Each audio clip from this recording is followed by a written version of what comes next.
Well, there are 10 key trends for what I call the extreme future, subject of my upcoming next book. And some of them we're not going to talk about today, but we'll certainly talk about the information and innovation economy. We'll talk certainly what's next about globalization. We'll absolutely talk about security as a key uptrend in terms of what people are going to be looking for. Certainly what's next for weird science and entertainment.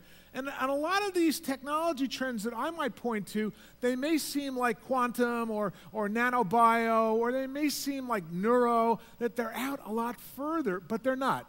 Because increasingly, the next 5 years is going to seem like the past 1,000 years because of the kind of key innovations companies like Intel are speeding up and bringing to market. And we'll talk about that.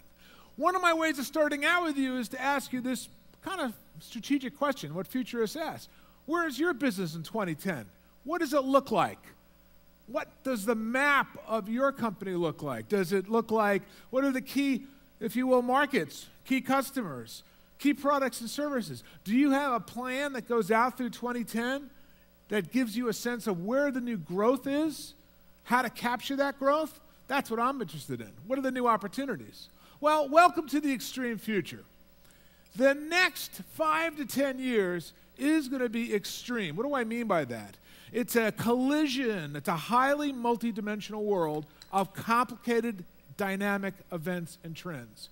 Not working for 2 years on a particular idea or waiting for a competitor who may or may not show up in the game, or all of a sudden now the next billion people that are going to come on the net are not going to take, for instance, a decade.